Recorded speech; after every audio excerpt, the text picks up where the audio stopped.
দেখুন গরু সুপারি পাতা খাচ্ছে। দেখুন আমার পাচ্ছেন, এটা হচ্ছে সুপারি গাছের পাতা। দেখেন, দেখতে পাচ্ছেন, দেখেন। আর দেখুন কত সুন্দর করে খাচ্ছে, দেখুন একবার। তো আসলে আমি জানি না আমার গরুটা এই সুপারি পাতাটা খায়।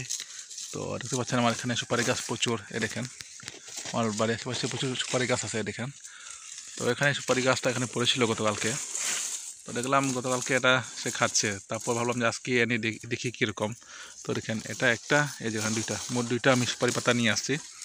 দেখুন এটা শুকনো আর কি, কি শুকনো খাচ্ছে দেখুন। তবে যেটা কাঁচা সেটা খায় না, খায় না।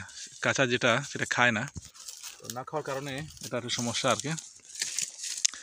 তো আপনারা আপনাদের গরুকে একটু ট্রাই করতে পারেন, বা ট্রাই না করলে ভালো। আমি যেটা দেখিয়েছি সেটা মতো আপনারা ট্রাই করবেন না, কারণ আমার গরুটা খায়, সে কারণে আমি অবাক হয়ে মানে ভিডিওটা করছি আর কি। তো আপনারা আপনার গরুকে খাওয়াতে যাবেন না, এসে বলবেন না যে ভাই ভিডিও দেখে আমি খাওয়াইছি, তো তারপরে আমার গরুটা অসুস্থ হয়ে গেছে, মারা গেছে। এর ড্রাইভার কিন্তু আমার না ভাই, আমার গরুটা খায়, সে বিধায় আমি দিচ্ছি।